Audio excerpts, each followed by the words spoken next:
the powder still needs some time to settle. So let's wait a little longer. Well, what do you think of my collection?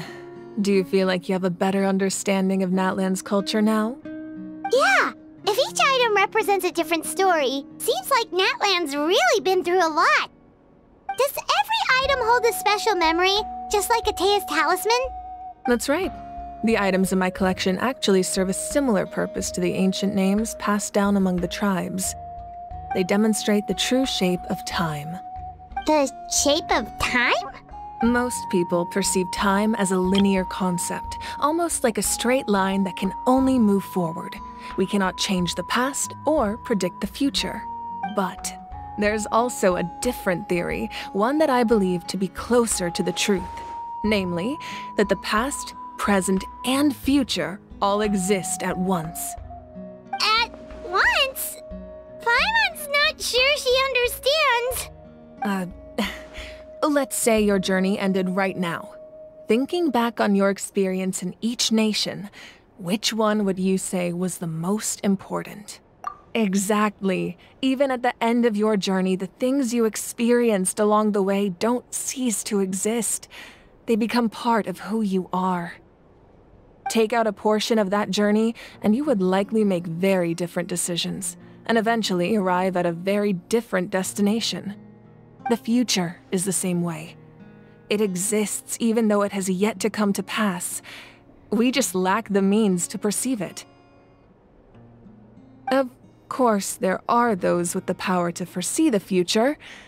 They simply call it by a different name. Fate. You're quite familiar with that concept, I would imagine. That does kinda make sense. The future hasn't happened, but already exists.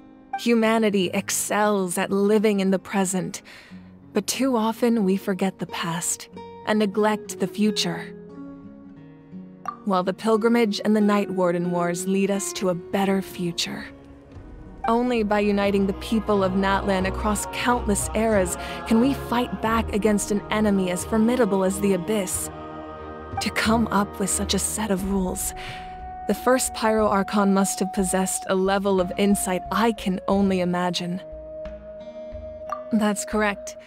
At first, he was a mortal man with no special power. After he ascended to the Divine Throne, he used it to borrow power from the heavens and establish the rules of Natlan. Namely, a framework through which ordinary people can ascend to Archonhood. By holding the pilgrimage, we're able to determine the strongest among us, and when that person ascends to the Divine Throne, their inner flame will awaken.